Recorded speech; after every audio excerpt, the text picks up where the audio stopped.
आज सकाळी सकाळीच स्नेहलला लेबर पेन सुरू झालं आहे, त्यामुळे तिला हॉस्पिटलमध्ये आणण्यात आलं होतं.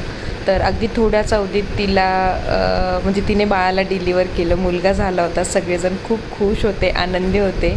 बाळाचा मामा असा मस्तपैकी आनंदी होता. छान वाटत होतं सगळ्यांना. सगळेजण खूप खुश होते. मी पहिल्यांदा आत्या झाले होते, अगदी जवळची आत्या.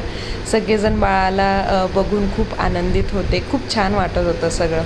नंतर मला जरा बाहेर काम होतं म्हणून मी तिथे गेलेले. तिथे सेलमध्ये गेलेले ॲक्च्युली. तिथे छान असं एक मस्त नवीन काहीतरी मला भेटलं.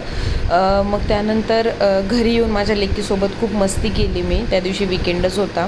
आणि नंतर मग मस्तपैकी छान आम्ही सायंसंध्या केली. समर्थांना निवेदन ठेवलं. छान पूजा झाली. खूप प्रसन्न वाटत होतं. नंतर संध्याकाळी डबा द्यायचा होता स्नेहलला, त्यामुळे मी आणि केतन दादा असं अधिष्ठाला घेऊन गेलो. बाळाला बघायचं होतं. अधिष्ठाला नुसतं बाळाला हातच लावायला जायचं होतं. ती सारखी आपली असं बघत होती की अरे मला का हात लावून नाही देते बाळाला, असं विचित्र पद्धतीत ती आमच्याकडे बघत होती. पण मग नंतर आम्ही डबा दिला आणि छानपैकी भेटून घरी यायला निघालो. Thanks for watching.